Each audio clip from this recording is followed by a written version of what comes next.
Buen día.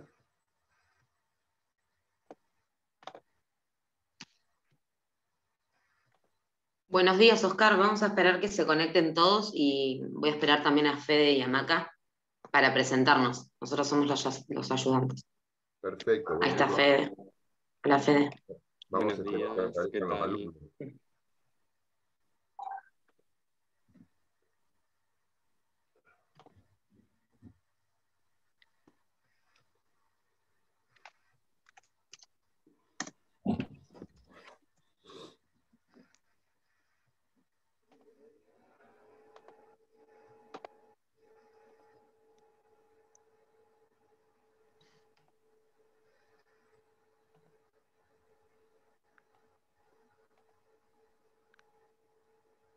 Este ha sido un curso, le digo a los que me escuchen, para los alumnos y para también los estudiantes, pero que van a presentarse ahora y van a ser una especie de ayudantes alumnos que los van a acompañar a ustedes.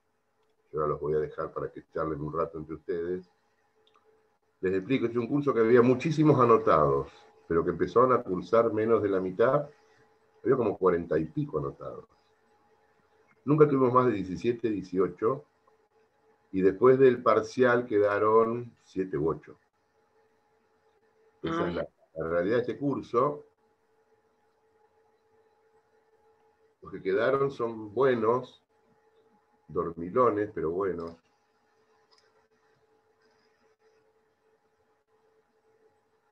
Ahí estamos los tres, ahí entró Maca. Vamos a esperar un par de minutos porque hasta ahora tenemos 1, 2, 3, 4 alumnos, tendrían que haber por lo menos el doble. Bueno, ¿y ustedes con quién cursaron? Abigail, Macarena, Federico, ¿en qué lugar de la carrera están? Yo estoy cursando práctica 2 y quiebras y el segundo seminario porque estoy con el plan viejo. Y bueno, y después me quedan las 2 internacionales y práctica 3. ¿Y esta materia, teoría constitucional, con quién la cursaste? Teoría, la verdad, si te digo, no me acuerdo porque creo que con creo que lo tenía de profesor el doctor Mumare, ¿puede ser? Sí, vamos a ver, entonces me parece que no sabes nada. Abigail, Yo la rendí libre, profe, que me olvidé el DNI, me acuerdo de su cara. ¿conmigo la rendiste libre? Sí, sí, sí, sí. Hace ¿Conmigo? mucho tiempo, sí. ¿Y Me te acuerdo olvidaste? perfectamente que era la primera materia que me animé a rendir y me olvidé el documento, básicamente. Yo te Así que tuve prometo que volver. O que sea, pésima. Ya empecé mal, sí. Me acuerdo perfectamente. Me olvidé el DNI, tuve que volver. a buscarlo. Sí, sí. Ah, por supuesto, claro, si no, es como cuando vas a votar, no me olvidé el DNI, Claro, ¿puedo no puedo. votar? No. No. Tenía que acreditar la identidad. Sí, sí. Mira vos qué simple, para un estudiante de Derecho. Macarena, ¿vos? No, no se te escucha. A ver. Ahí está, perdón. Hola, ¿qué tal? Yo la rendí con Vicente, la materia, y ya estoy ya está, ya me pasaron los seminarios y ya me tengo que recibir. Necesito hacer el título en trámite y eso. Bueno, falta poco entonces. Sí. Bueno, los dejo. Háblenle ustedes a los alumnos, son 4, pero ellos tienen un grupo, seguramente lo van a transmitir, así que pídanle a alguno de ustedes que los incorpore a nuestro grupo de WhatsApp, y los dejo en compañía de ellos para que se presenten y le digan cuál es el motivo de que están acá con nosotros. Bueno. Bueno, chicos, Maca arranco yo, arrancás vos. Como quieras. Bueno, Arrancamos.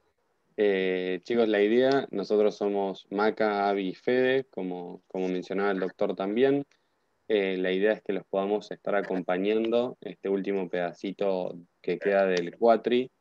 Sabemos que ahora se vienen los parciales y bueno, como pudieron escuchar, los tres o estamos cursando o Maca terminó de cursar hace muy poquito, así que sabemos lo que es el rol de estudiante.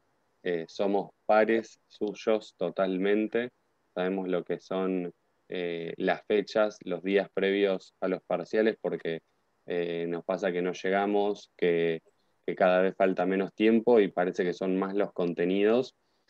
Así que bueno, la idea es que nosotros podamos estar a disposición de ustedes, darles una mano en lo que podamos, ayudarlos. Ahora también vamos a facilitarles un mail para que ustedes puedan volcar todas sus dudas y sus consultas, y nosotros, bueno, obviamente, haciéndoselas llegar a los docentes, podamos respondérselas para que estén con la menor cantidad de dudas antes del parcial.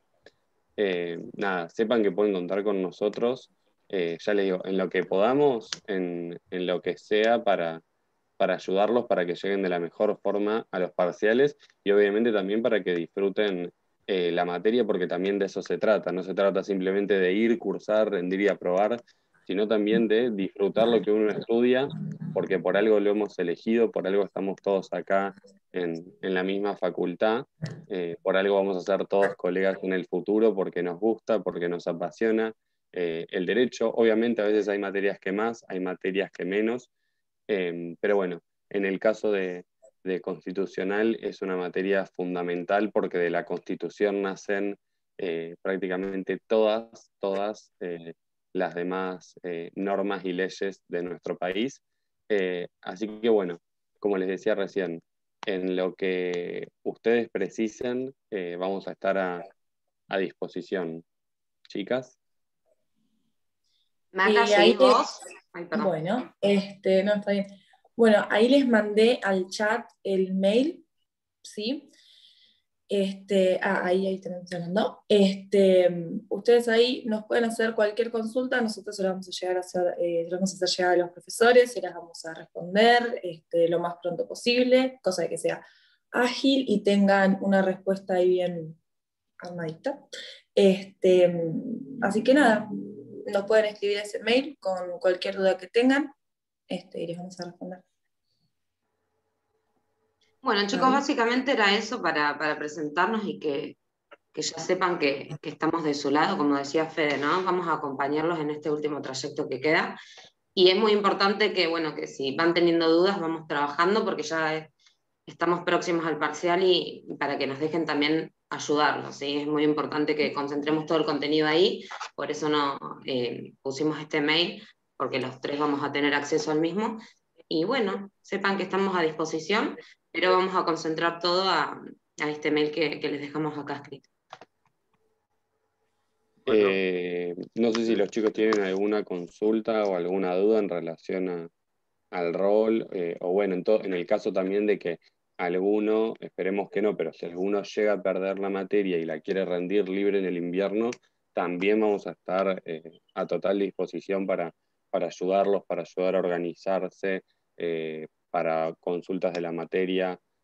Así que nada, sepan que estamos a disposición mediante el mail, o si bueno, si quieren agregarnos a algún grupo de WhatsApp que quieran, el profe tiene nuestros números y se los puede pasar, no hay problema.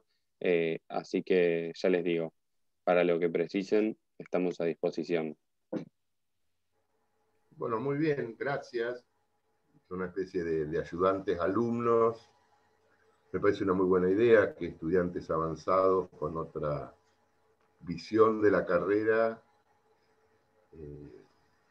se ofrezcan a esto. Sé que ustedes han concursado, digamos, pero no están acá porque ustedes quieren, sino que dieron un examen, ¿no?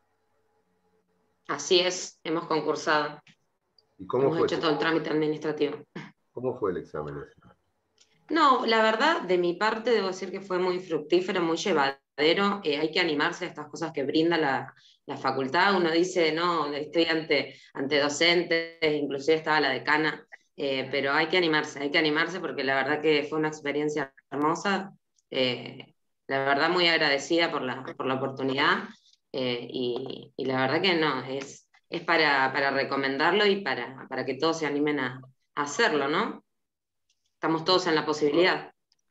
Bien, bueno, todos los igual, años se abren concursos para diversas materias.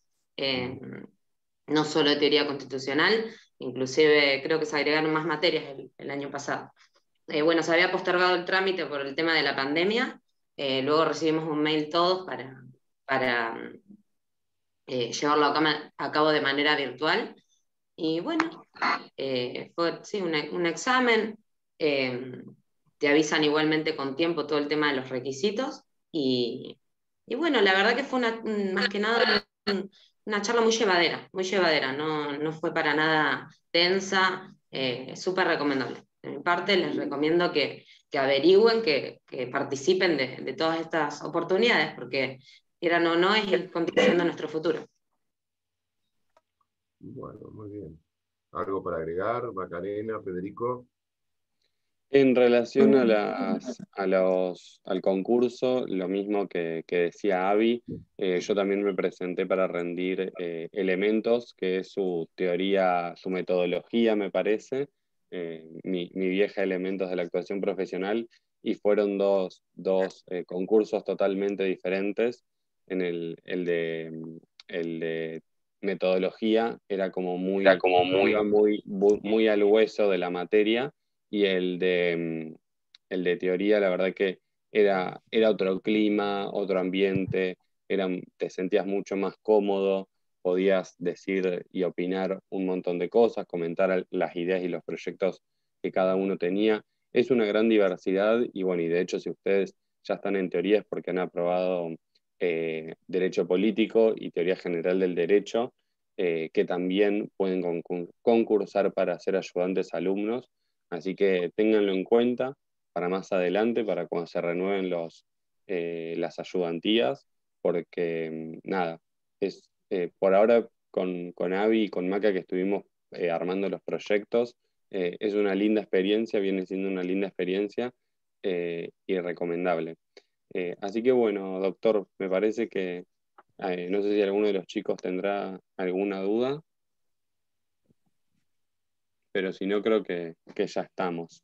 Bueno, igual están permanentemente invitados para escuchar las clases, para participar. Yo doy lunes y martes, Cristina Oxarango da los jueves, y el doctor Diego García Arena da los viernes, siempre a partir de las 8 hasta las 9:30. Están invitados para presenciar las clases y para participar en las clases también. Ahora estamos viendo el tema de la cefalía, así que vamos a continuar con ellos.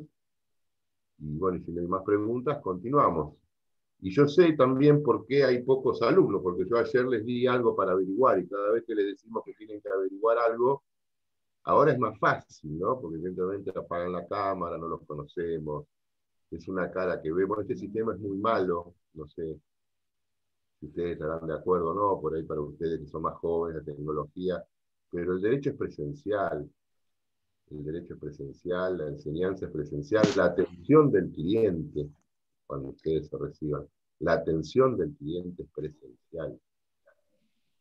Ahí se le ven los gestos, los signos, las emociones.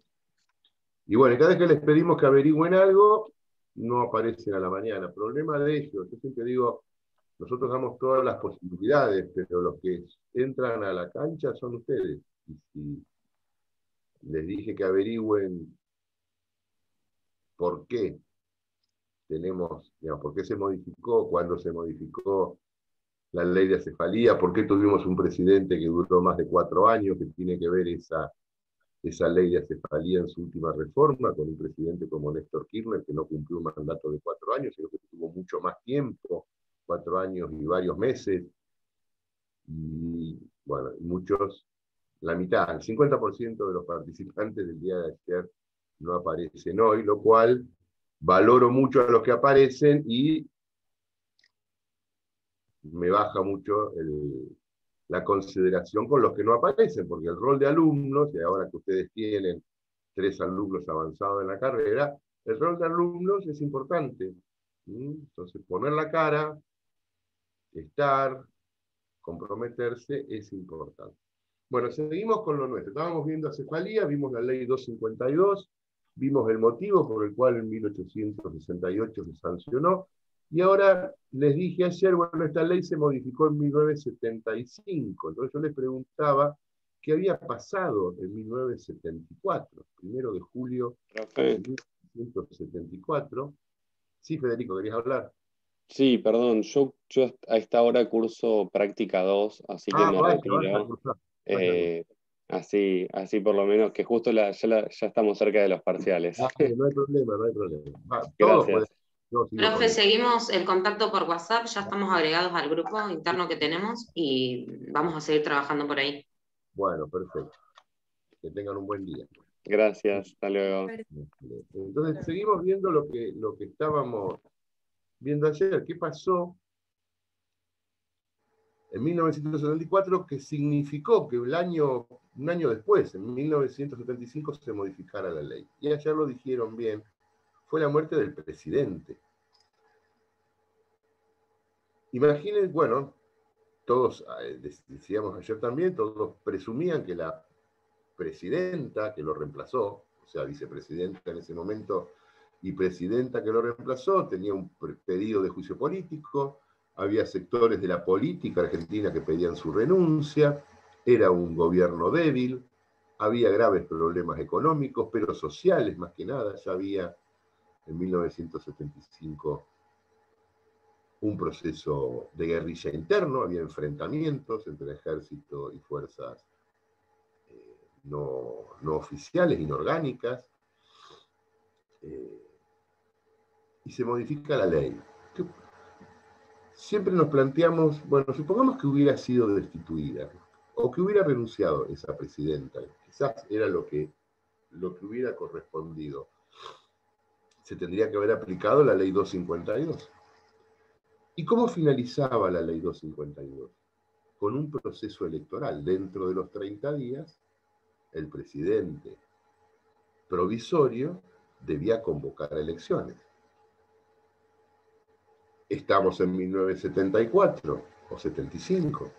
Las elecciones eran por la Constitución vigente en ese momento, Estatuto de 1972, o sea que había elecciones directas y a doble vuelta.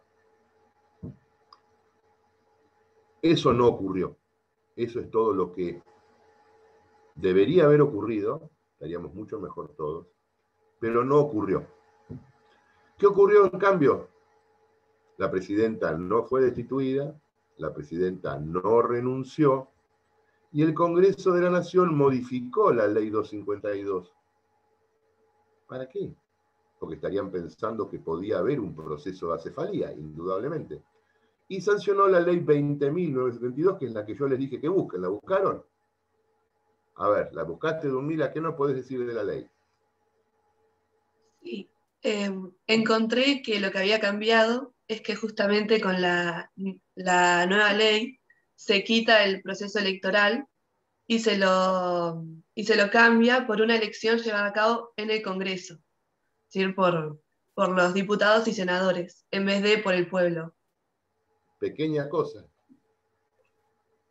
Pequeña Sí. cosa. La ley 20.972, que mantiene el mismo orden sucesorio, o sea, a falta de presidente y vice, lo reemplaza el presidente alterno del Senado, a falta de el presidente de la Cámara de Diputados, y a falta de ambos, el presidente de la Corte, dice que tiene como tarea, fíjense, en un plazo muy, muy rápido, que lo vimos la última vez que se aplicó, de 48 horas de convocar a la Asamblea Legislativa. Con el único, la Asamblea Legislativa es la reunión plenaria de todos los diputados y todos los senadores, que se usa en determinadas situaciones. En este caso se va a usar por un motivo meramente electoral. El único objetivo de esta Asamblea Legislativa es elegir presidente.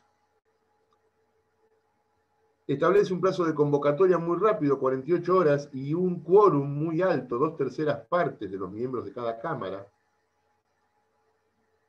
Y dice que si no se reúne a las 48 horas o a las 24 horas siguientes, no recuerdo si son 24 o 48, se tiene que volver a reunir la Asamblea y ya va a funcionar con mayoría simple. O sea que rápidamente producida la cefalía, se convoca a la Asamblea con el único objetivo, como decía Ludmila, de elegir presidente. Se sustituye el proceso electoral, donde vota todo el cuerpo electoral de la nación, por un proceso electoral donde solamente están habilitados a votar. En aquel momento, bueno, hoy, si fuera hoy, 257 diputados más 72 senadores. En aquel momento muchos menos. 48 senadores y creo que eran 230 y pico de diputados. Esas 300 personas aproximadamente tienen la tarea de elegir un presidente. Pero no como dice la Constitución. Supongamos que fuéramos contemplativos con la ley y pudiéramos decir que en un proceso de emergencia esta solución es viable. La Constitución decía, o dice todavía, que el Congreso determinará qué funcionario público resulta elegido hasta que un nuevo presidente sea electo. Entonces, supongamos que somos benévolos con la ley y la Asamblea Legislativa tiene que elegir un presidente entre, haciendo reenvío a la Constitución, los funcionarios públicos. Bueno, no, tampoco es así. Lo va a elegir entre los diputados, los senadores y los gobernadores de provincia. O sea que reduce el concepto de funcionario público a diputados, senadores y gobernadores de provincia. A mí no me gusta la ley,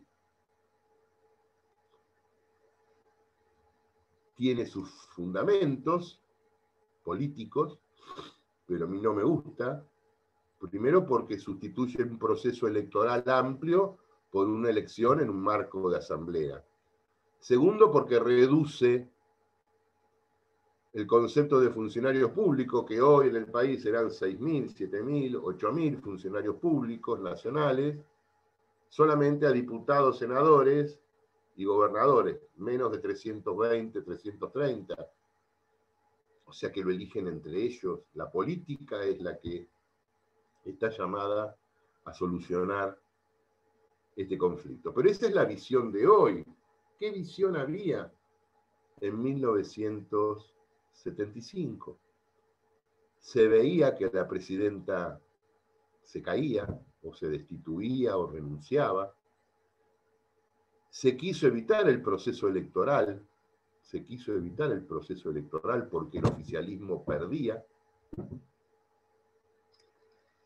Y se estableció que el campo de batalla en la elección del presidente iba a ser la Asamblea Legislativa.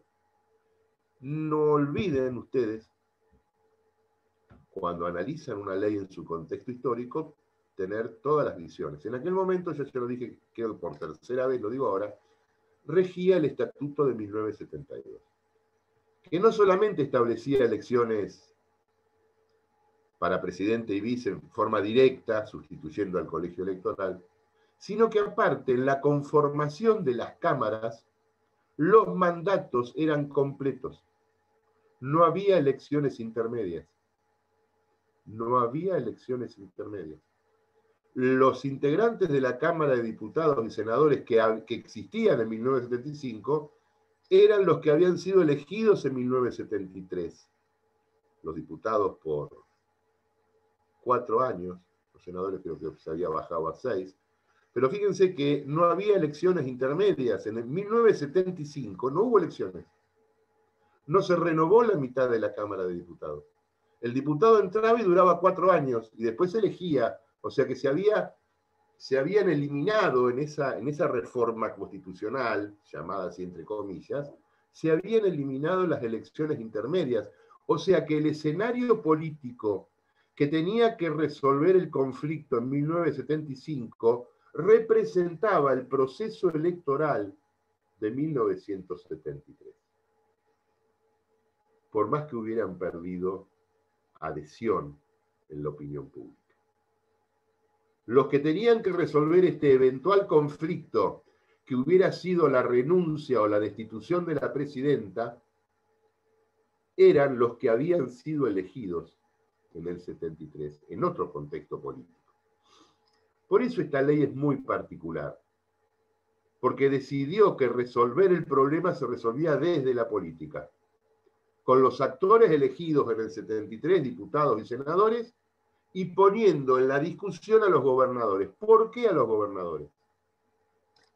Porque también había una gran discusión política entre el gobernador de la provincia de Buenos Aires y el gobernador de la provincia de Córdoba.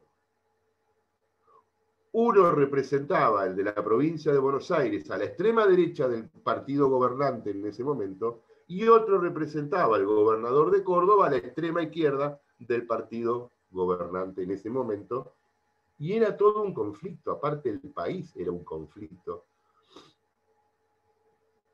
Pueden verlo estudiando textos de la época o preguntándoles, sus padres eran muy jóvenes, quizás a sus abuelos, si tienen la dicha de tenerlos, o a personas que hayan vivido esa época. Era un momento muy difícil y quisieron resolverlo desde ese punto de vista. Bueno, el tema es que la presidenta no fue destituida ni renunció. Y vino el golpe de Estado, y bueno, con las consecuencias negativas que todos sabemos. Pero la ley siguió vigente. La ley siguió vigente. Y como la 252, la guardamos en la heladera, como los remedios, y lo sacamos cuando nos duele un poco la cabeza o tenemos fiebre. Y esta ley se guardó en la heladera y se sacó en el 2001. Crisis que había generado la renuncia del presidente de la Rúa. Bueno, era un remedio vencido, porque para cada problema constitucional, la Constitución es tan sabia. Fíjense esos tipos en 1853 que sancionaron esta Constitución, que no sabían lo que iba a pasar, que solamente vivían con sus circunstancias de ese momento. Establecieron en este artículo que en cada momento el Congreso determinará qué funcionario público resulte elegido hasta que un nuevo presidente, hasta que cese la causal o un nuevo presidente sea electo. Porque en cada momento la solución es distinta, porque las crisis son todas distintas. No fue lo mismo la crisis de 1868, la de 1962, la de 1975, la del 2001, la que puede ocurrir mañana, pasado, la semana que viene, no sabemos. Todas las crisis son distintas. Y la Constitución planteó una solución general. En cada momento, el Congreso, que es donde se resume la soberanía del pueblo y el federalismo de las provincias, resuelve por un funcionario público, que podrá ser en cada momento, yo qué sé, en 1868 por ahí era el decano de la Facultad de Medicina o el ministro de Salud. En 1975 por ahí podría haber sido un diputado de la oposición, un gobernador de provincia, el director nacional de aduanas, yo qué sé.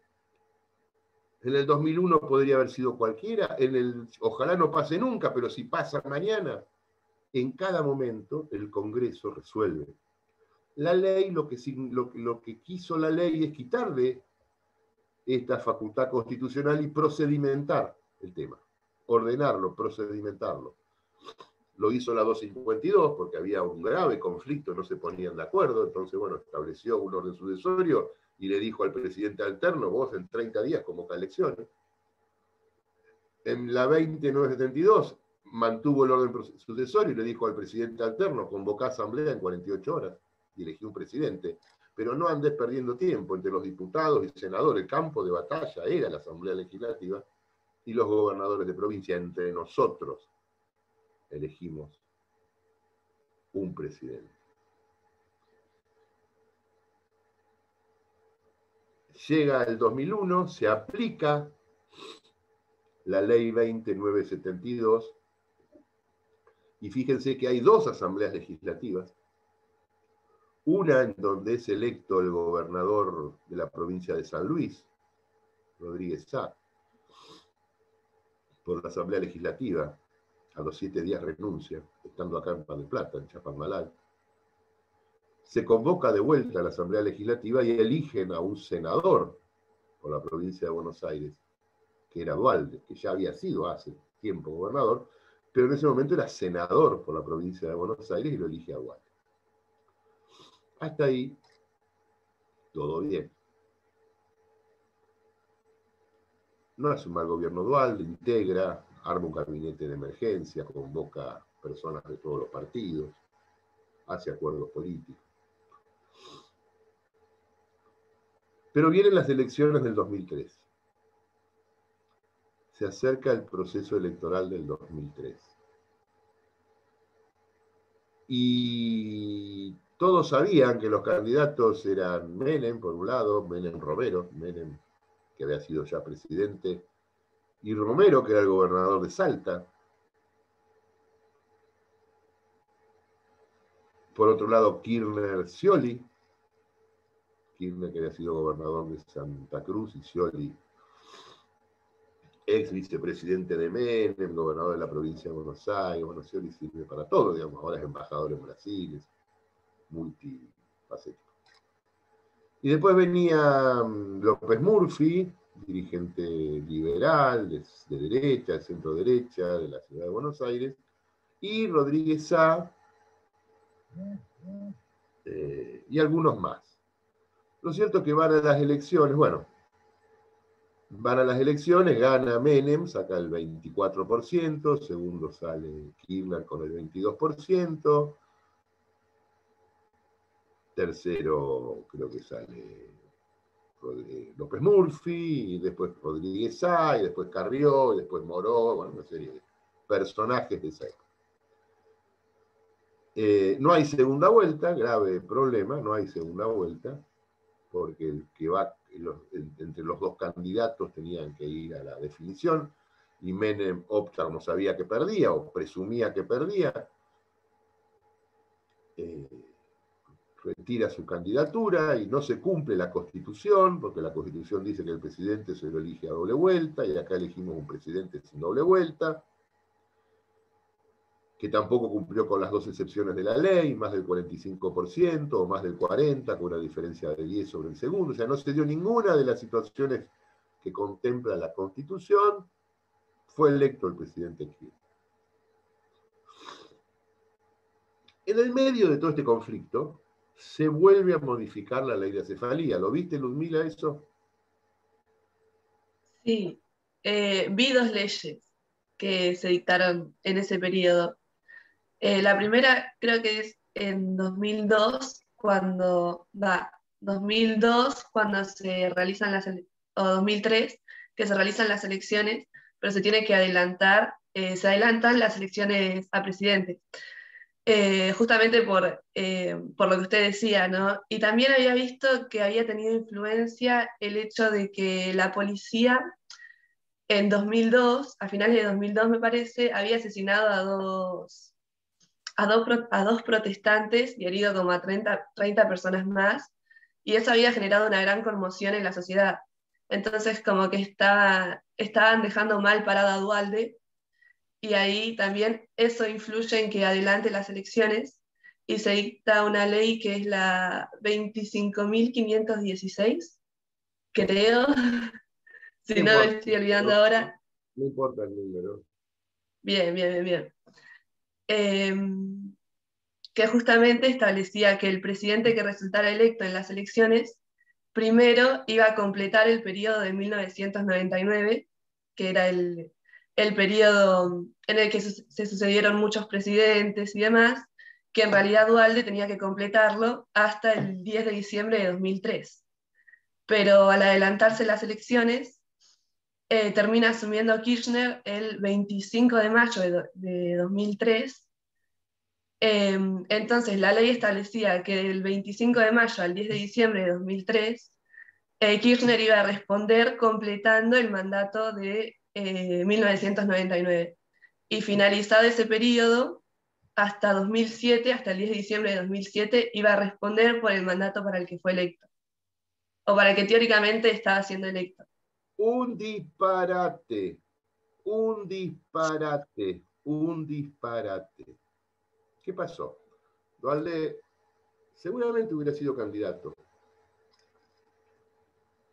Pero bueno, la policía bonaerense le hace una trapisonda en el puente Avellaneda, donde en una manifestación matan ahí a 2 jóvenes, uno en el puente y otro en el subterráneo, o los dos en el subte, a Costecchi y a Santillán, que no tenían nada que ver con la política, o sí, pero eran revueltas, digamos, estudiantiles, o no era nada orquestado.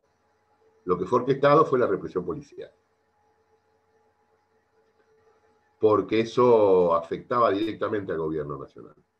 Los 2 muertos de Puente Avellaneda le significaron a Duhalde, como bien decía Ludmila, una crisis política terrible, y era adelantar la fecha de las elecciones, que iban a ser para septiembre o octubre, como marca el calendario electoral. Las adelanta a abril, creo, marzo, abril. Y esta ley, vamos a leer, esta ley, que es la 25.716, que modifica la 2972, repito, la 25.716, que está vigente,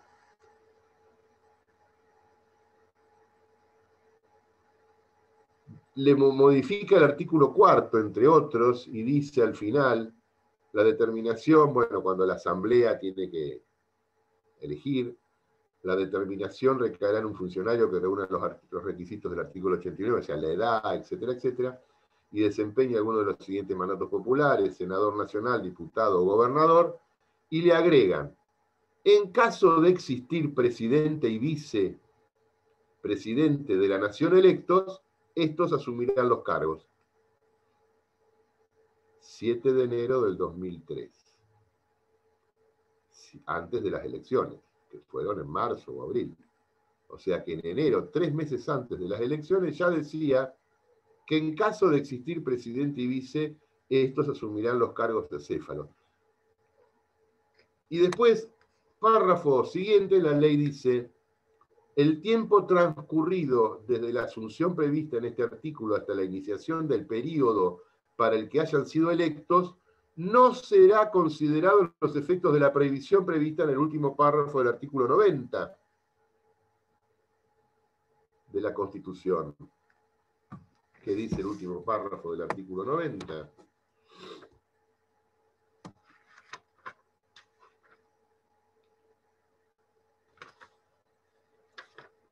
Si estamos hablando de la duración del mandato, si han sido reelectos o se han sucedido recíprocamente, no pueden ser elegidos para ninguno de ambos cargos, sino con el intervalo de un periodo. ¿En qué estaban pensando estos muchachos? En que ganaba Menem las elecciones. Modificaron la ley de acefalía en enero del 2003, 3 meses antes de las elecciones, porque estaba convencido el Congreso de la Nación que las elecciones las ganaba Menem. ¿Y qué hubiera pasado si ganaba Menem? No podía asumir, porque Menem no habían transcurrido, como bien se trató de explicar recién, 4 años desde que él terminó el mandato. ¿Cuándo terminó el mandato? El 10 de diciembre del 99, que es reemplazado por De la Rúa. ¿Cuándo Menem estaría en condiciones de volver a asumir? El 11 de diciembre del 2003. El 11 de diciembre del 2003. ¿Qué hizo el Congreso? Modificó la ley de cefalía y dice, bueno, como ya estaba convocada las elecciones para marzo o abril del 2003, y como ya se dijo que se iba a asumir el 25 de mayo del 2003, si ganaba Menem, no podía asumir. Entonces, ¿cuál era el procedimiento? Que Duhalde renuncie, se convocaba a la Asamblea Legislativa, se aplicaba después de las elecciones la Asamblea Legislativa, y como ya había presidente y vicepresidente electo, estos asumían. Lo que pasa es que no ganó Menem. No ganó Menem. Ganó otra persona, Néstor Kirchner. Pero igual utilizó los beneficios, porque Kirchner asumió el 25 de mayo del 2003 y tendría que haber terminado el 25 de mayo del 2007. ¿Y qué problema hay que un presidente asuma un 25 de mayo? Al contrario, digamos, tradicionalmente, ¿saben cuál era la fecha de asunción de los presidentes? El 12 de octubre. Todos los presidentes asumían el 12 de octubre. A partir de Alfonsín comenzaron a asumir el 10 de diciembre, porque el Día de los Derechos Humanos. Porque venía ese proceso electoral con la carga de la desaparición de personas, de la dictadura, y asume los 10 de diciembre, se le pone el Día de los Derechos Humanos, y hoy todos los presidentes, pero ¿está en algún lado de la Constitución que el presidente tenga que asumir el 10 de diciembre? No. El presidente asume cuando termina el proceso electoral que lo eligió. ¿Podría haber asumido el 25 de mayo? Sí. ¿Cuándo termina? El 25 de mayo dentro de 4 años. ¿Y se terminó? ¿Por qué quisieron en esta ley? Pensaron, bueno, pero si las elecciones son en abril y el presidente asume en mayo, ¿qué pasa hasta el 10 de diciembre? No sé por qué, nada. Y le dieron 7 meses más. Pero no lo hicieron por Kirchner. Es una de las pocas cosas que yo no le echo la culpa al kirchnerismo. No lo hicieron por Kirchner. Lo hicieron porque estaban convencidos que ganaba Menem. Que de hecho ganó las elecciones en el 2003. Fíjense que de 24 distritos electorales, la fórmula Menem-Romero gana en 14. La fórmula Kirchner-Scioli gana en 8. López Murphy gana en la capital federal y Rodríguez A gana en San Luis. Si se hubiera hecho por ahí el procedimiento anterior de la constitución del colegio electoral, quiero ver, había que sentarse a ver quién ganó esas elecciones por el procedimiento anterior. Pero por el procedimiento actual, como ninguno llegaba a los porcentuales de la Constitución para evitar la segunda vuelta, tenía que haber segunda vuelta. ¿Y qué pasó? El que salió primero renunció. Y llamaron al que salió segundo, cuando también es un tema bastante conflictivo para analizar. Pero cuando yo les preguntaba en varias oportunidades ahora, y creo que a principio de año también lo vimos, ¿por qué tuvimos un presidente que duró más de 4 años? Porque la ley de acefalía, una ley modificó la Constitución. Una ley amplió el mandato presidencial. Un disparate. Un disparate. Avalada por el Congreso de la Nación. ¿En un momento conflictivo? Perfecto, en un momento conflictivo. Pero no se modificó en el 2001 esa ley, se modificó en el 2003. No le echen la culpa a la crisis del 2001. Esta ley se modificó en el 2003, principio del 2003, cuando ya estaba preparándose el calendario electoral, cuando todos decían, bueno, si gana Menem no puede asumir. Y bueno, no hubiera asumido el vicepresidente y Menem asumía a partir cuando cesaba su inhabilidad. La Constitución tiene soluciones. El problema es que no se aplica la Constitución. Son 9 menos cuarto, paramos 5 minutitos, 10 minutitos, me hago un café y vuelvo. Ya nos vemos.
Bueno, seguimos un ratito más.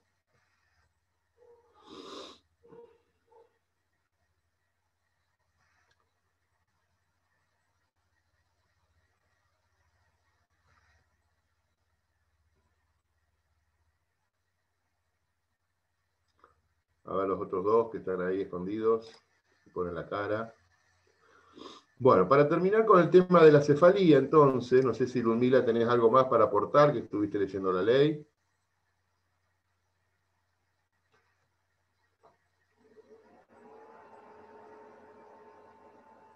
A ver si te desbloqueo la... No, no te puedo desactivar. ¿Podés desactivarlo vos, el audio?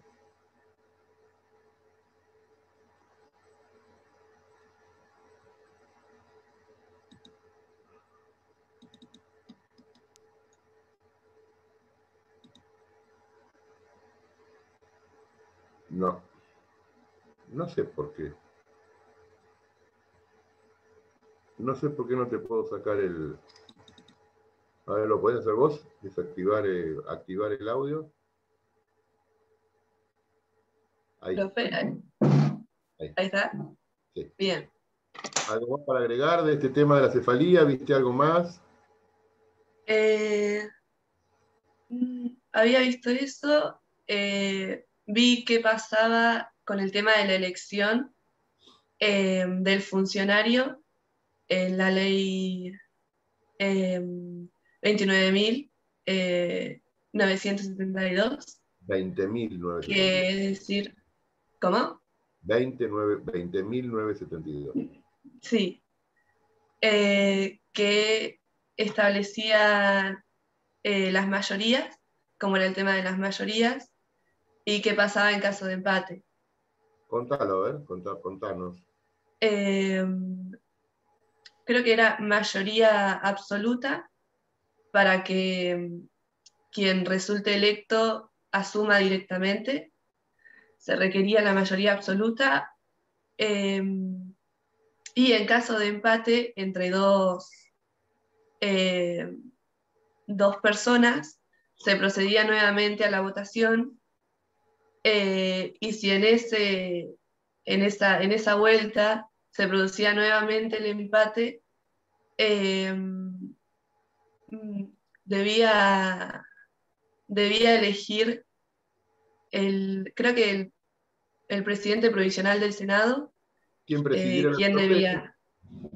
Quien presidiera la Sí, asamblea, si hubiera un doble empate en esta elección entre diputados, senadores y gobernadores, elegía. Debía elegir quién terminaba asumiendo la presidencia. Bien. Sí, no, y después, bueno, lo que había investigado era justo lo que había pasado con Kirchner, que fue justamente lo que pasó con Duhalde, y por qué estuvo 4 años y 6 meses en la presidencia. Que fue, bueno, lo que estuvimos comentando recién. Y creo que no tengo nada más para agregar. Bueno. Si recuerdo algo más, le digo. Bueno, perfecto. Yo lo que digo es que la Constitución está para ser cumplida y si no, refórmenla. Ahora se está hablando nuevamente de reformar la Constitución. Sería un error, pero bueno, puede ser. Es un mecanismo, es una alternativa posible, no con este tema, sino con el tema de la organización del Poder Judicial.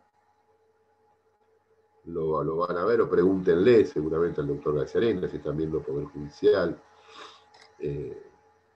Pero cuando hay una violación sistemática y los poderes del Estado no reaccionan porque no se crean que lo que digo yo se me ocurrió solamente a mí, en ese momento fue un escándalo, se intentó ir a la justicia, la Corte bloqueó, no llegó a resolver este tema.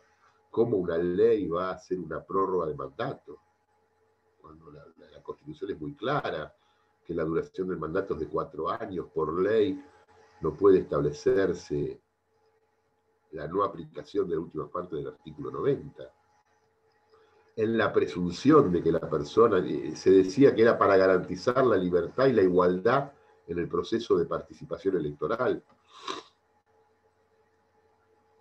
Argumentaban, bueno, que el país no aguantaba, no se llegaba hasta octubre, había que votar en abril, no se llegaba hasta octubre, porque el gobierno del presidente Duhalde, este gobierno provisional, se había debilitado tanto que la salida para descomprimir fue convocar elecciones, y como había un candidato que si ganaba no podía asumir, había que buscarle una solución, y la solución, ¿cuál fue? Modificar, digamos, violar la Constitución. Violar la Constitución. Había que estar en ese momento, cuando uno interpreta, yo porque le pongo, bueno, yo me ubico en una postura, y soy rígido en esa postura, pero seguramente pueden encontrar profesores que se ubiquen en otra postura y que sean más flexibles. Decía, bueno, pero acá si no se hacía esto, se rompía otra vez la institucionalidad. Podía pasar que se rompa la institucionalidad. Pero no solamente se modificó la Constitución, después se aplicó rígidamente el Código Electoral Nacional.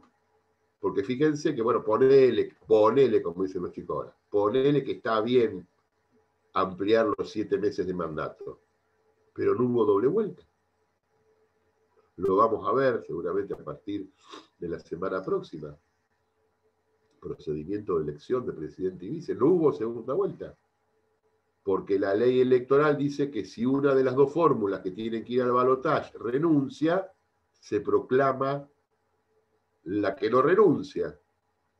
Bueno, pero la Constitución dice que tiene que haber doble vuelta, y si la ley está evitando la doble vuelta, esa ley es inconstitucional. Lo que pasa es que la ley electoral no se modificó, es anterior. Tendría que modificarse la ley electoral. ¿Y cuál es la solución que se podría haber contemplado? Bueno, si uno de los candidatos no quiere participar, renuncia, que se convoque al que salió tercero. Pero ¿qué pasaba si se convocaba al que salió tercero, que iba a ser López Murphy? Imagínense, ustedes son muy chicos, pero traten de ponerse en lo que pasaba en la Argentina en el 2003. Una doble vuelta entre Kirchner, que en ese momento no era una persona conocida, era un gobernador de una provincia del sur, contra un dirigente político nacional como López Murphy, que podía tener el apoyo de gran parte de los que habían votado al que había salido primero, que iba a tener el apoyo de muchísimos de los que votaron, del que había salido tercero, cuarto y quinto. por ahí el resultado electoral hubiera sido otro. La doble vuelta podría haber cambiado la historia del país. No hubo doble vuelta. Esto, que yo lo digo, que es para que ustedes empiecen a pensar, no en eso que ya pasó, sino en que cuando uno analiza una situación, los alcances y efectos de una ley, lo que dice un artículo de la Constitución, y eso lo ponen sobre un acontecimiento político que está ocurriendo, hay que ver todas las alternativas. La interpretación tiene que ser muy amplia, porque lo que está en juego es también la Constitución y los efectos de sus artículos. Entonces las decisiones que se toman tienen que prever los efectos de los artículos de la Constitución. Bueno, dejamos acá el tema de la acefalía. Hay un episodio interesante, yo se los dejo para que ustedes lo puedan buscar. Primero para que se informen, porque pasó en la Argentina, terriblemente, pero pasó en la Argentina. Y segundo, porque por ahí les sirve un examen para completar algo, que fue la utilización, otra vez la mala utilización de la ley de acefalía en 1962, con la renuncia del presidente Frondizi. Ahí estaba vigente la ley 252. Fíjense que Frondizi, que nunca renunció, Frondizi lo metieron preso, le hicieron un golpe de Estado. Frondizi, que fue uno de los grandes presidentes argentinos, había asumido en 1958, tenía mandato hasta 1964. A los pocos meses de asumir, su vicepresidente, el doctor Gómez, que murió no hace mucho tiempo, renuncia por problemas de diferentes visiones políticas y por discusiones con el presidente. El vicepresidente Gómez renuncia con Frondizi. Frondizi representaba en aquel momento una especie de acuerdo entre la Unión Cívica Radical Intransigente y ciertos sectores del peronismo, o sea, la UCRI, una alianza, el desarrollismo de aquella época.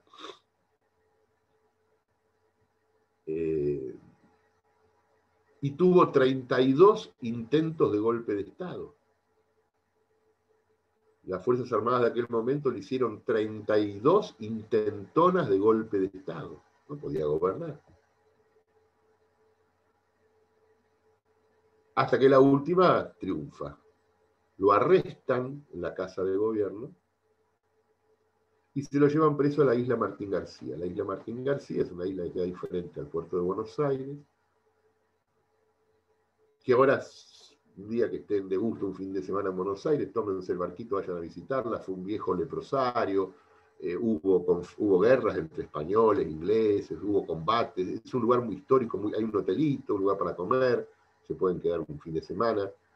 Y hay una cárcel donde estuvo Frondizi, donde estuvo Irigoyen, donde estuvo Perón, o sea, todos los presidentes derrocados pasaron en algún momento por la isla Martín García.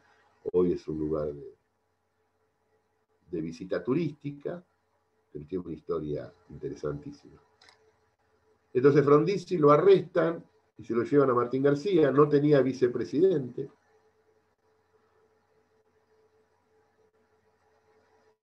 En 1962 no había los sistemas informáticos que había ahora, ¿no? Una facción del ejército va a la Casa de Gobierno. Ustedes saben que la Casa de Gobierno está defendida por un regimiento del ejército, los granaderos a caballo, que cuando pasa la gente están vestidos de época, pero que adentro de la Casa de Gobierno son soldados y tienen la tarea de la defensa del presidente. Y el jefe de ese regimiento deja entrar a las fuerzas rebeldes del ejército, lo meten preso y se lo llevan. Pero cuando se van, la otra facción del ejército, porque en aquel momento el ejército estaba dividido en dos facciones, colorados y azules, o azules y colorados, o nacionalistas y no nacionalistas, o industrialistas y agroganaderos, así era más o menos la división, lo van a buscar al presidente alterno de la Cámara de Senadores, José María Guido, un senador nacional, también de la UCRI, pero por la provincia de Río Negro, quien casualmente se presenta en el edificio de la Corte, simultáneamente que se lo están llevando preso al presidente Frondizi, la madrugada, nadie sabía nada. Guido va a la Corte y casualmente estaban todos los integrantes de la Corte reunidos esperándolo. Guido va acompañado por la otra facción del ejército. Mientras una se lo llevaba preso a Frondizi, la otra le hacía la custodia al senador Guido. Y Guido se presenta ante la Corte y le dice: señores de la Corte, ante la ausencia del presidente y la inexistencia del vicepresidente, solicito que me tomen juramento en función del artículo 1 de la ley 252. Y la Corte le toma juramento. Y Guido asume como presidente provisional. Gobierna un año y medio.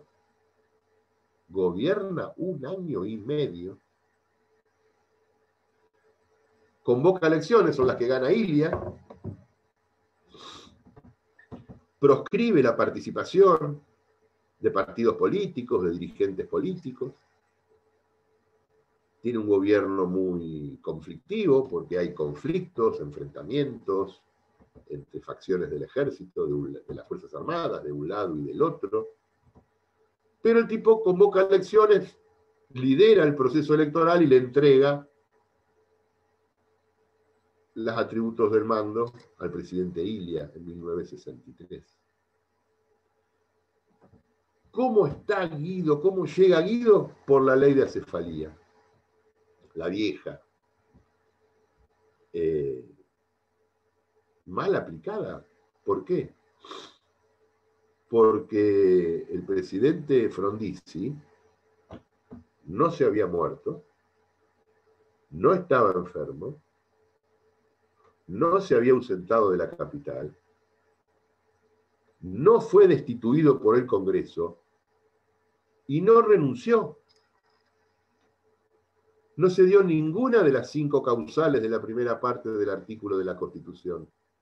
Solamente el ejército lo metió preso. No había motivo para que la Corte, no había motivo formal para que la Corte le tome juramento al senador Guido. Sí había motivos políticos. Fue un golpe de Estado. Un golpe de Estado. Pasa que los que inician el golpe se duermen y otra facción del ejército es la que resulta victoriosa. Eso generó mucho conflicto en la Argentina de aquel momento. Bueno, para ver, son notas de color de la historia constitucional argentina. Ya pasó mucho tiempo, 60 años de eso. Pero bueno, tenemos la obligación de saberlo para ver cuándo la ley se aplica bien, cuándo se aplica mal. Esta ley 252 no estaba preparada para resolver el problema de Frondizi. Estaba preparada para resolver el problema de Mitre y de Marcos Paz. Pero no para resolver el problema 100 años después de la destitución del presidente Frondizi. Por eso, repito y con esto termino, frente a cada situación de acefalía debe haber una respuesta adecuada en ese momento. Vamos a ver ahora una figura rápidamente y vamos a seguir la semana que viene, que es el vicepresidente. Nuestra Constitución es muy clara cuando define que el Poder Ejecutivo en la Argentina es unipersonal. Por lo tanto, el vicepresidente no integra el Poder Ejecutivo. El vicepresidente no integra el Poder Ejecutivo. Se lo elige en el mismo proceso electoral que el presidente, tiene los mismos requisitos para acceder al cargo, tiene las mismas inhabilidades o incompatibilidades, dura lo mismo, pero no integra el Poder Ejecutivo. Tampoco integra el Poder Legislativo, porque el vicepresidente no es ni diputado ni senador. Y tampoco integra el Poder Judicial, porque el vicepresidente no es juez. Entonces, ¿qué es? La respuesta que yo daría es, no es nada. Vidar Campos, mucho más inteligente que todos nosotros, más diplomático, inauguró una sección hace mucho tiempo en sus tratados y lo definió como un órgano extrapoder.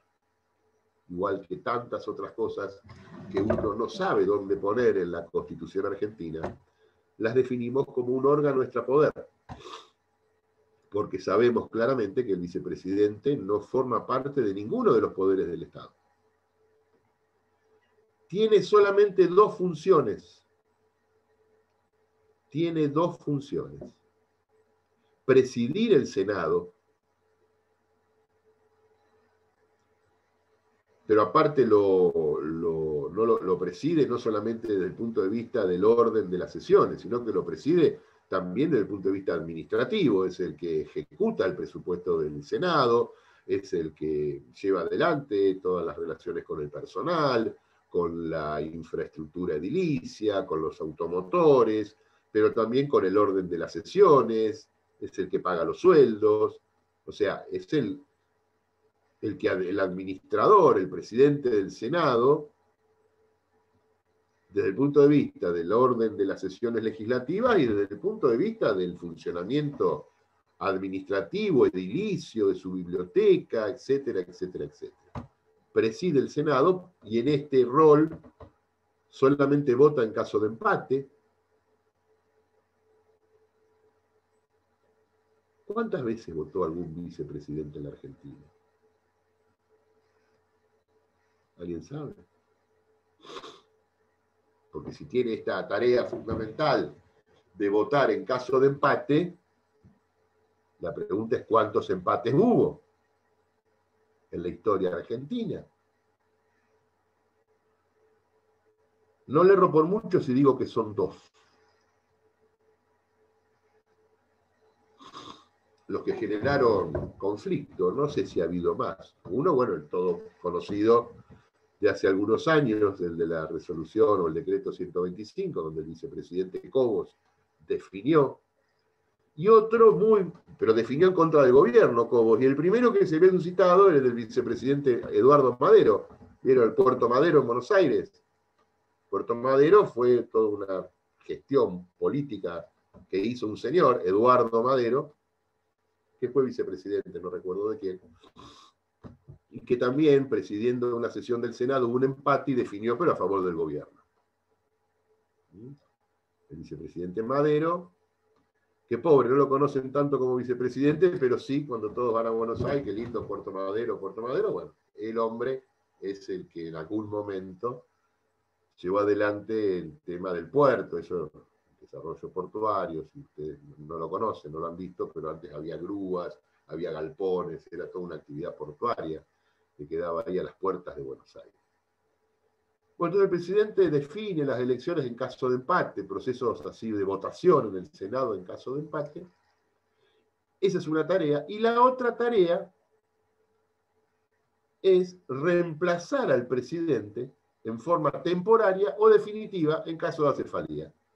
Si fuera por una ausencia de la capital, como dice la Constitución, o por una enfermedad en forma transitoria, si fuera por muerte, destitución o renuncia en forma definitiva. Entonces el vicepresidente tiene dos tareas: presidir el Senado y reemplazar al presidente.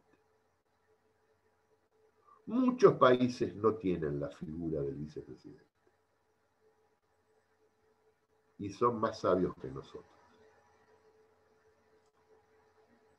El vicepresidente en la Argentina siempre, no digo ahora, porque yo cuando doy estas clases, los últimos 2 o 3 cursos, me dicen, vos porque estás... No, esto ojalá me hubieran grabado hace 30 años que digo lo mismo. No sirven los vicepresidentes, no sirve para nada el vicepresidente. No lo pongamos en la Argentina, centrémoslo en Estados Unidos. Mismo problema que en la Argentina. Los presidentes siempre tuvieron problema con los vicepresidentes. Cheney, vicepresidente de Bush, en septiembre del 2011, cuando los aviones le pegaron a las torres, que a Bush se lo llevan para un lado y a Cheney lo tienen 48 horas volando en un avión. El servicio secreto de Estados Unidos. No le dijeron qué había pasado. No le dijeron lo que había pasado. Entonces, un sector se lo lleva al vicepresidente, lo secuestran 48 horas en un avión. Y por otro lado se lo llevan a Bush y le informan la situación y tratan de generar toda la respuesta política.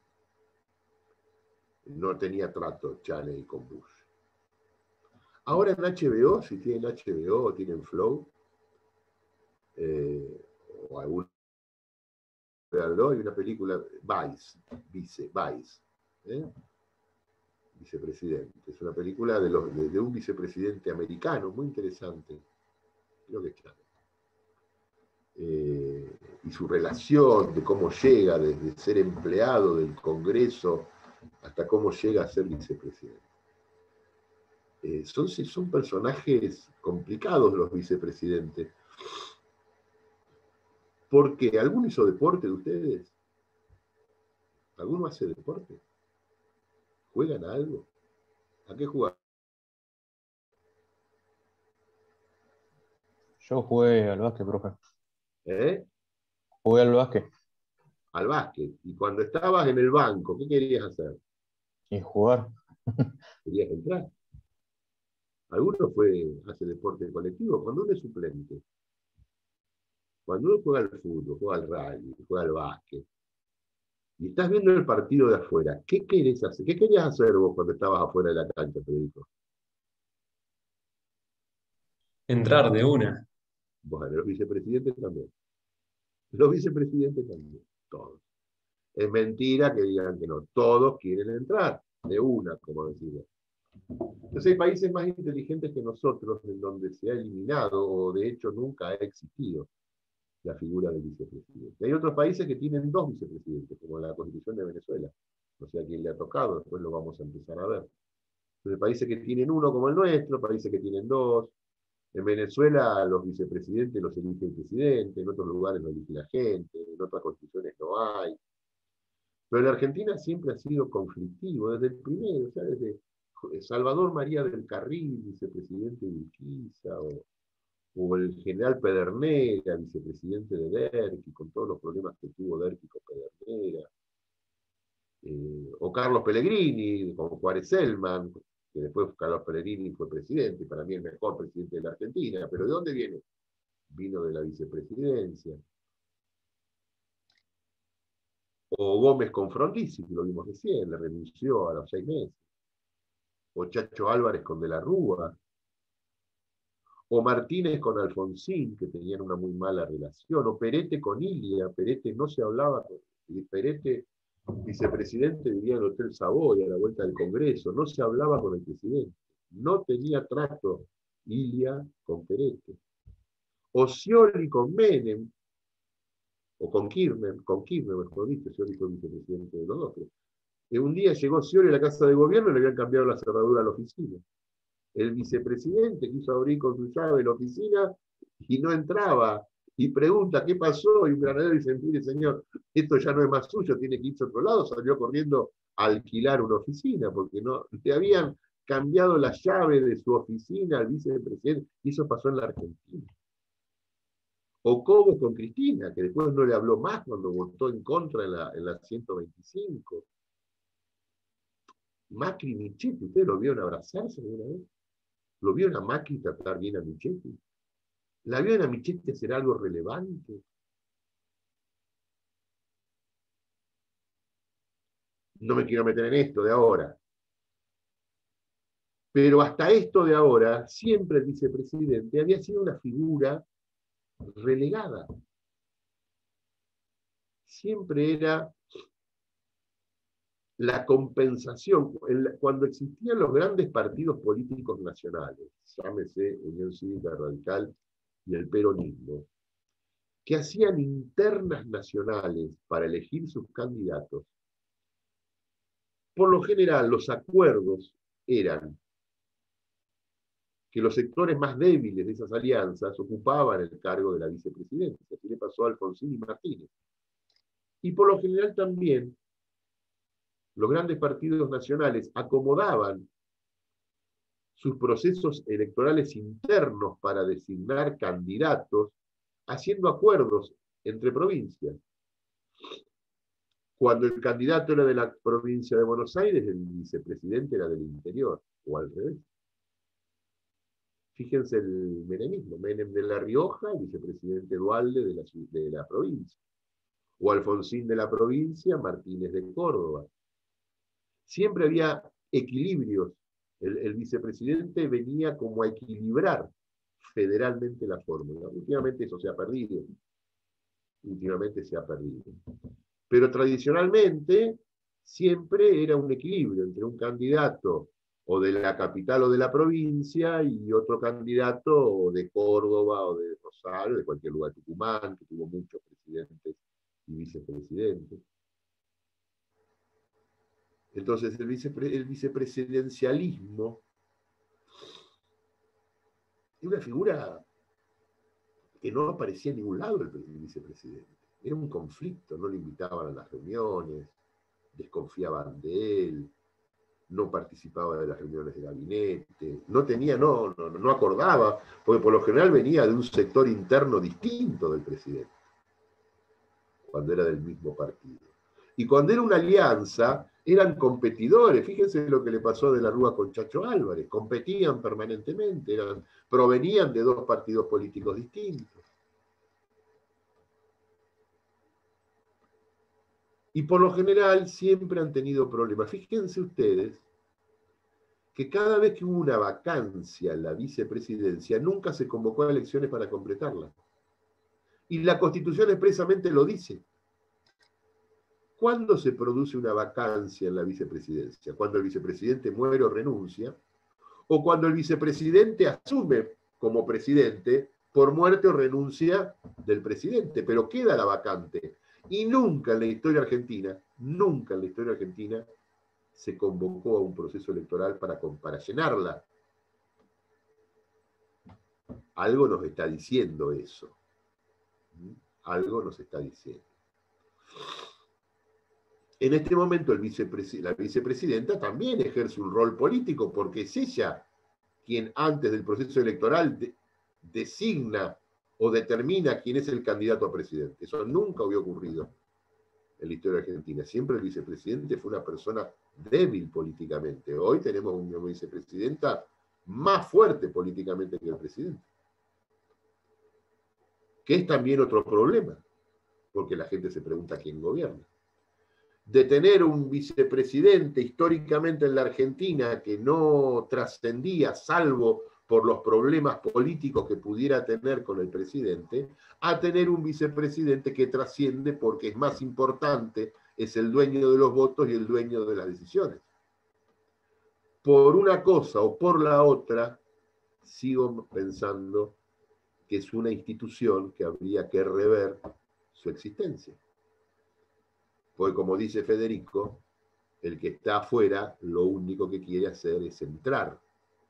Y el que está dentro piensa que va a ser reemplazado por el que está afuera. Y está a veces más pendiente mirando al banco que mirando el partido. Es un problema. Es un problema. Investiguen un poco la historia argentina. Ha habido muchos casos de reemplazo. María Estela Martínez de Perón lo reemplaza Perón. Por ahí en el 74, 75, una salida hubiera sido un proceso electoral para elegir vicepresidente.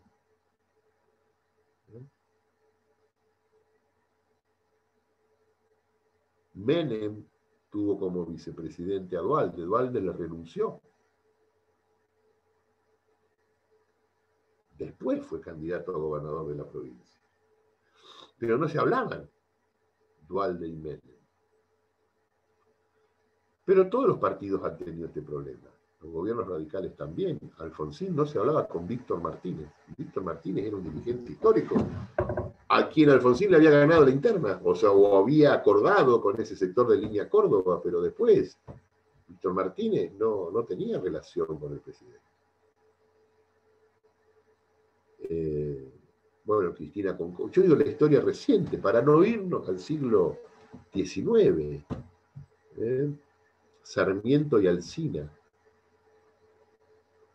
Sarmiento, háganme acordar el lunes que les cuente la elección de Sarmiento. Les empiezo a contar ahora y terminamos. En esa elección, era la tercera, cuarta elección presidencial, desde que el nacimiento del país. El primer presidente fue la tercera elección. El primer presidente había sido Urquiza, que está entre 1854 y 1962. Después vino Mitre, entre el 62 y el 68, y bueno, terminaba el gobierno de Mitre, y había 4 candidatos a presidente. 1868. Más o menos por la ley de acefalía, que eso fue en septiembre, sería 54, 60, 60, 66, 66, 72. Bueno, en esas elecciones de Sarmiento había 4. El presidente que se iba era Mitre, no había reelección. El candidato de Mitre era su ministro de Relaciones Exteriores, que era Rufino de Elizalde. Urquiza, que ya había sido presidente, que no había podido ser reelecto, Urquiza se presenta como candidato, ya tenemos 2. Sarmiento, candidato por unos acuerdos entre gobernadores en la región de Cuyo, ya tenemos 3. Y Alsina, por el Partido Autónomo, el Partido Autonomista de la provincia de Buenos Aires, ya tenemos 4. 4 candidatos a presidente. En un país que no era este. En un país que no era este. No existía toda la Patagonia, no existía Misiones, no existía Formosa, no existía Chaco. No había padrones. No votaban las mujeres. Era una elección muy concentrada. Se elegía presidente por el colegio electoral. Rufino de Elizalde, candidato del oficialismo, tenía muy buena chance electoral en las provincias del norte, donde Mitre había intervenido las provincias y tenía interventores como gobernadores que le garantizaban un buen resultado electoral. Salta, Tucumán, Jujuy. Urquiza tenía un buen pronóstico en la Mesopotamia, Entre Ríos, Corrientes, iba a ser buena elección en Santa Fe. Alsina iba a ser una buena elección en la provincia de Buenos Aires. Y tenía algo en algún otro lugar, pero muy poquito. Y Sarmiento aparecía como el gran candidato que iba a ser una buena elección en todo el Cuyo y en muchas otras provincias iba a tener buenos rendimientos electorales. Se produce el proceso electoral. Claro, los resultados, no es como ahora que uno pone la tele y sabe lo que está pasando. Pasaban semanas y nadie sabía, porque no había forma de comunicarlo. Se subían a caballo y cabalgaban y llegaban de un pueblo al otro diciendo que ganó fulano, pero al tercer pueblo el mensaje, que era verbal, podía ser cualquier otro. Nadie sabía absolutamente. No había telégrafo todavía. Ni telégrafo. Estaban las primeras líneas de telégrafo en la provincia de Buenos Aires. Por eso el proceso era un proceso electivo largo. Cuando empiezan a aparecer los primeros resultados no oficiales, se ve que Sarmiento tenía un buen resultado electoral y que Rufino de Elizalde era el otro, que andaba bien. Sarmiento no estaba en el país, estaba en Washington. No existían partidos políticos, eran tendencias, grupos de amigos que armaban candidaturas. Y Alsina manda a un emisario de él a hablar con los amigos de Sarmiento y le propone un acuerdo político. Primer acuerdo político periodístico, con influencias periodísticas. El acuerdo era que los electores de Alsina, que tenían el mandato de votarlo a Alsina para presidente, no lo iban a cumplir, y en todos los colegios electorales donde Alsina tuviera electores, los electores de Alsina iban a votar por Sarmiento presidente. Y a cambio de eso pedía que los electores de Sarmiento votaran por Alsina vicepresidente. Y eso lo empezó a publicar Alsina como primer campaña periodística, gráfica, en los pocos diarios o semanarios de la época, donde salían solicitadas que decían, que contaban este acuerdo y decían que los electores de Alsina iban a votar a Sarmiento. Se firma el acuerdo, se sella el acuerdo, se reúnen los colegios electorales en todos los distritos, que eran 14 en ese momento, y los electores de Sarmiento votan por la fórmula Sarmiento-Alsina, y los electores de Alsina votan por la fórmula Sarmiento-Alsina. Los otros se duermen, Rufino de Elizalde sale segundo, y Urquiza sale tercero. Y se consagra, porque tiene mayoría absoluta en ambas categorías, se consagra la fórmula Sarmiento-Alsina.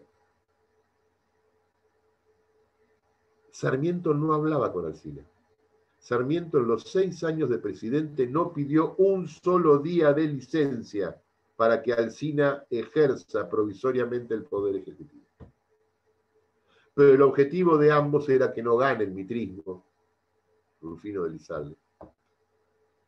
Y hacen un acuerdo. El primer acuerdo de estas características, muy simpático, lo cuenta, hay un libro que cuenta esto, un libro de Salvador María del Carril que cuenta este proceso electoral, que fue muy interesante para esa época, porque era novedoso, y era tal la necesidad de que no continúe el mitrismo que los autonomistas de la provincia de Buenos Aires le dan la victoria a Sarmiento, que de otra manera no hubiera sido elegido presidente. Pero Sarmiento acepta el acuerdo, pero no tenía comunicación con Alsina.